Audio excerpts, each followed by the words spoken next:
متى وقت الدعاء في يوم عرفة؟ من وقت الفجر إلى المغرب، واجتهد خاصة من ظهر يوم عرفة إلى مغرب يوم عرفة. طيب كيف أدعي وكيف أبدأ وش أقول؟ راح أعطيك طرق احرص عليها فهي سبب لاستجابة دعواتك.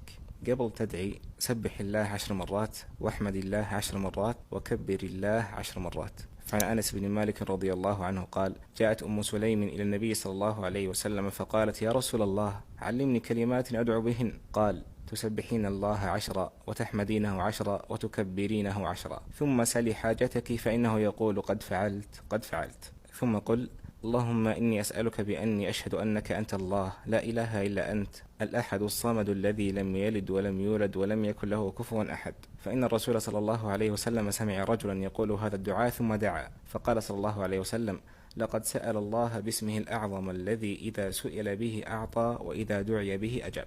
وبعدين ادع بأي شيء أنت به وأي شيء أنت تتمناه، وحاول بعد ما تخلص كل مسألة تقول يا حي يا قيوم. يعني مثلا تقول: يا رب أبي الشيء الفلاني يا حي يا قيوم، وتوسل إلى الله بأسمائه الحسنى. يعني مثل تقول: يا رحمن ارحمني، يا رزاق ارزقني، يا عفو واعف عني. فهذا بعد من أسباب استجابة الدعاء. طيب أنا ما أعرف أدعي أو أخاف أنسى شيء، ما في مانع ترى أنك تكتب ورقة خارجية أو حتى بالجوال، أو حتى لو تكتفي بأدعية الرسول صلى الله عليه وسلم، لأنها من أسباب استجابة الدعاء.